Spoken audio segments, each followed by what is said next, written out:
Hello guys, good afternoon. এখন good আফটারনুনই হয়ে গেছে। সকাল সকাল বেরোনোর কথা ছিল, সকাল সকাল হয়নি। আমি, মা আর আমার মেয়ে বেরিয়ে গেছি টোটো করে মালবাজার যাওয়ার উদ্দেশ্যে মামার বিয়ের জন্য। তো তোমাদের দাদা, আমার ভাই, ওরা বাইকে গেছে। আমার খুব বাইকে যাওয়ার ইচ্ছা ছিল, বাইকে যেতে পারলাম না, বৃষ্টি বৃষ্টি ওয়েদার ছিল বলে। তাই আমি, মা আর মেয়ে বাসে যাচ্ছি। আর এইদিকে এই যে বাস স্ট্যান্ডে চলে এসেছি টোটো করে। আর মামা মামার ঘুমিয়ে গেছে, এখানে লাগেজ টাগেজ নিয়ে বাসে উঠে গেছি। বাসে বসেও পড়েছি, দেখো মামা মামা কিভাবে ঘুমাচ্ছে। ও প্রায় মানে টোটোতে ওঠার কিছুক্ষণ পরেই ও ঘুমিয়ে গেছে। অর্ধেক রাস্তা বাসে পৌঁছে যাওয়ার পরে মামা মামার উঠেছে ঘুম থেকে। তো চলো, অনেক দিন পর আমরা মালবাজার যাচ্ছি। খুব এক্সাইটেড আমি। মানে আমার বিয়ের হয়ে গেছে 5 বছর, তারও আগে আমি মালবাজারে গেছিলাম। আর আমার এখন দিদাও নেই, মানে খুব মনেও পড়ছিল মালবাজারে যাওয়ার পরে, ওখানে যাওয়ার পরে আমার দিদার কথা মনে পড়ছিল। তো এই দেখো রাস্তাটা কতটা সুন্দর। এই বাসে করে আগে যেতাম আমি, মা, এরকমভাবে দুদিন পর পর খুব ভালো লাগতো, ওগুলোই মনে পড়ছিল। আর এটা হচ্ছে সেবকের তিস্তা নদী। এইগুলো জায়গা দিয়ে মানে আমি আগে এতবার গেছি, পুরো মুখস্থ কোথায় কী আছে না আছে। রাস্তাগুলো খুব সুন্দর, খুব ভালো লাগে। অনেক দিন পর যাচ্ছি। ডান দিকে যে মন্দিরটা দেখা যাচ্ছে এটা হচ্ছে শিব মন্দির, আর কালী মন্দিরটা বাঁ দিকে। আর দেখো এখানে কত বাদর দেখা যাচ্ছে। এটা হচ্ছে বাঘপুল। এই বাঘপুলের ব্রিজটা পার করে আমরা ওই পাহাড়টাতে যাব, তাহলেই আমার দিদাবাড়ির যে ডুয়ার্সের যে রাস্তাটা, ওই রাস্তাটাই চলে আসবো। এই দেখো কতটা সুন্দর লাগছে, দুই দিকে পাহাড়, মাঝখানে নদী। উফ, কি দারুণ দৃশ্য দেখো। খুব ভালো লাগে।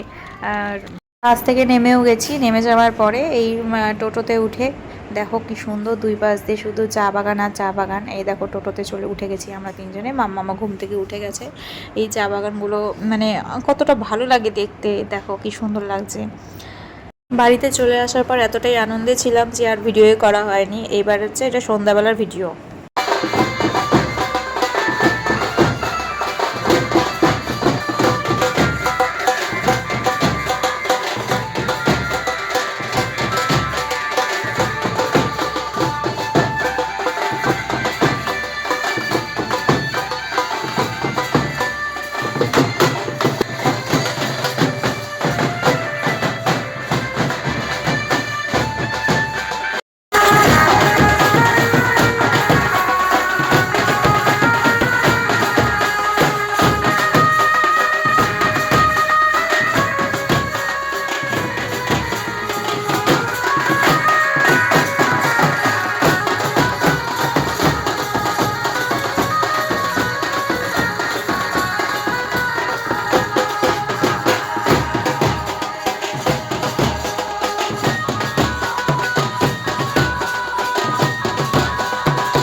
जय हनुमान गोसाई तुम्हारी शरण। মন্দিরে ভিডিও বানানো নিষেধ, তাও আমি একটু চুপচুপ করে ভিডিও বানিয়ে নিয়েছিলাম, কিন্তু একজন দেখে আবার বললো ভিডিওটা অফ করে দিতে। তাই ভিডিওটা বেশিক্ষণ করতে পারিনি। দেখো ভিডিওটা।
হয়ে গেছে, রাতে চলে এসেছি বিয়ে বাড়িতে খাবো বলে, রাতের খাবার খাবো বলে চলে এসেছি। যে দাদা ভাই আর আমার মাম্মামকে কোলে নিয়ে তোমার দাদা ভাই খেয়েছে। ও একটু বিরক্তই করেছিল, কারোর করে যাচ্ছিল না।